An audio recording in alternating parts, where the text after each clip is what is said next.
Everyone, as we conclude day 2 of the NCAA Baseball Championships Knoxville Regional. We're now joined by representatives from the University of Tennessee. From left to right on your screen is head coach Tony Vitello and student athletes Liam Spence and Luke Lipcius.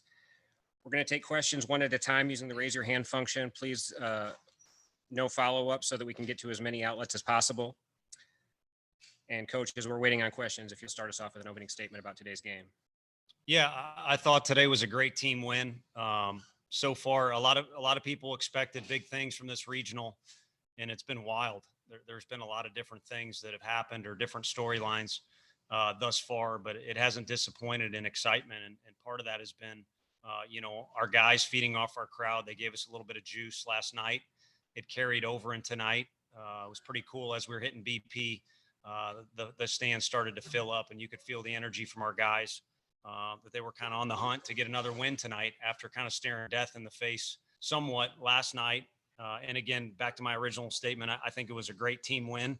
These two guys are sitting here for a reason, but there were several instances in that game that you could pick apart on your own if you were watching, where one teammate picked up another, or one guy didn't get it done and another guy did.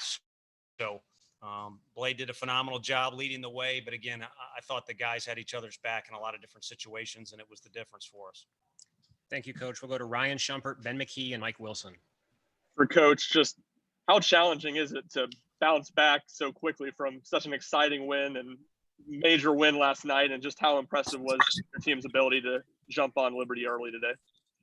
No, it was a strong effort in that fashion. I think they've learned their lessons, and not that they ever did anything wrong in the past, but you got to navigate through the waters of, our league tournament games like we've done in Hoover, and then just emotional wins. I mean, we've had a lot of emotional wins and losses, and it's, again, I always say to the kids, I mean, if it's the first time you're doing something or a new set of circumstances, it's not like you can't do well if you approach it well. But it certainly helps when you've had all the practice we've had of extra inning games, bounce back games, quick turnaround games, difficult games, catch a bad break games, playing phenomenal opponents. I don't know that there's anything we haven't done yet, or at least experienced to an extent. But of course, sure as I'm sitting here saying that, you usually show up to the baseball field every day expecting to see something new. But whatever it is, I feel like our guys are well prepared.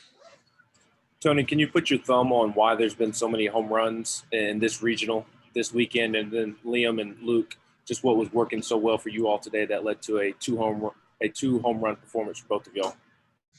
Yeah, I think you have phenomenal hitters. The number one offense in the country is sent here, and I feel bad for those guys. The storyline for the average fan or maybe even media person that doesn't know that program or doesn't know that roster and coaching staff probably thinks, well, the 4 seed, a lot of times only wins one game or exits relatively early, but it doesn't do justice to that club.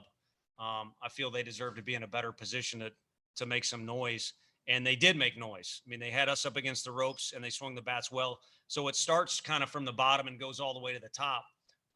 We feel like we've got one of those SEC lineups where 1 through 9, you don't get much breathing room. And we have a couple strong pinch hitters. And then the two teams in the middle are two teams that, have slugged it out already. Both have put up, double digits already in our park. So it starts with the talent. And then the easy addition to that is this late in the year. We see it when kids are on our field in the summer. Warm weather is here and the ball's carrying. And so you got kind of kerosene on the dynamite there, if that's even the right thing to say. Then we'll go to Luke on that one. I can't really pinpoint anything that was specifically working today. It's just a kind of a buildup, a culmination of what we've been doing in practice and our early work and all that. BP, you just kind of get good pitches to hit, swing at them and barrel them. And on days like today and yesterday, they'll go out. And so Lindsay's been playing in our favor, and we'll try to keep it going. And Liam? Yeah, I'll build off Luke. Basically just 1 through 9, grinding out at bats and making the pitcher work and making him leave pitches over the plate where we could put good swings on. But it was a team effort with all of us being able to grind out at bats and making the pitcher throw as many pitches as he can and getting to leave some pitches over the plate. Go ahead, Mike. Yeah, Luke, a second ago, you pointed at the box score. I'm curious what jumped out at you from that. And then also, what's going so well for you at the plate lately? Is it just a matter of balls going over the fence, finding a hole when it wasn't early in the year, or is anything just going differently for you?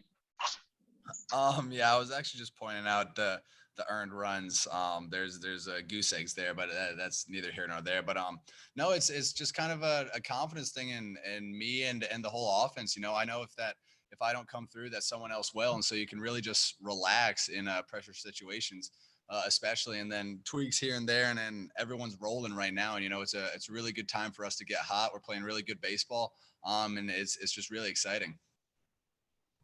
Go to Wes Rucker, Christopher Heidel, and then Trey Wallace. Yeah, Tony, I guess could you speak to what you got out of Sewell there for the final 3 innings, and was there any reluctance at all to go to him in that spot? Because I'm sure you would like to have saved him for a potential start, but at that point, maybe not much choice. No, to be honest with you, you know, I probably owe my man Mabry a bit of an apology. And then 2, it just got real messy in that inning. It would have been a really difficult play to complete, but could have made a play to get out of that thing. You know, Blade is your guy stuff wise on our staff, and he was throwing the ball so well. So it was just kind of tricky how it all worked out. Then he goes 2-0 to a lefty, and we went with our gut to go left on left. So, you know, you try and do all the paperwork and be on your toes, but it kind of shows you how the game can speed up in a hurry when a couple things go wrong. And like Luke alluded to, if we just play catch a little better, I think we minimize the damage in that inning, despite me maybe needing to manage the situation a little bit better. But Camden and you know, Red were the 2 guys we envisioned finishing this game for us.